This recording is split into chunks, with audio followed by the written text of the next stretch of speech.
চোখে কাজল, এই যে সাপটা একটু দেখাবেন খুলে জানে বাবা, খেলা দেখাবো না, না খালি এমনি একটু দেখিয়ে চলে যাবো।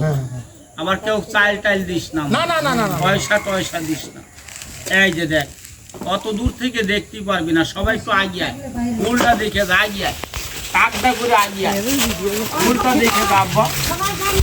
এই যে দেখ, ফুলটা দেখ বাবা, তোদের এলাকায় বেজি আছে, বেজি চিনিস না? হ্যাঁ বেজি আছে বেজি দ্বারা কেউ মারিস না। আর সাপে যদি কাউকে কামড় দেয় আব্বা, একটু নুন লিবি, নুন বুঝিস না? হ্যাঁ হ্যাঁ আর আমি রাস্তায় মাঠে মাঠে ঘুরি তো ভাই, আমি সাপের গাছ দেখতে পাই, আমি ওই পাড়ায় শিখিয়ে দিয়ে এলাম, তোদের এই জায়গায় শিখিয়ে দেবো। কারো যদি সাপে কামড়ায়, ওই গাছটা বিসমিল্লাহ বলে তুলবি মা, গরম পানিতে ধুবি আম্মা, কোরআন শরীফের প্রথম দোয়া বলে রস করে খাওয়াবি, বিষটা নেমে যাবে। বাড়ি ঘরে রাখলে সাপ আসবে না। সেই গ্রামের নাম কি আব্বা?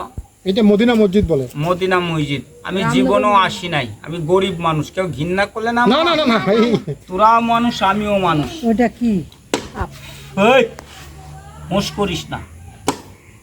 আপনাদের আমি দুটো সাপ দেখাবো। কয়টা? দুটো দেখিয়ে চলে যাব। আর ওই গাছ তিনটা শুক্রবারের দিন তুলবেন। কারা তুলবেন? অনেকের বাচ্চাদের কিলালি স্কুলে যায় না,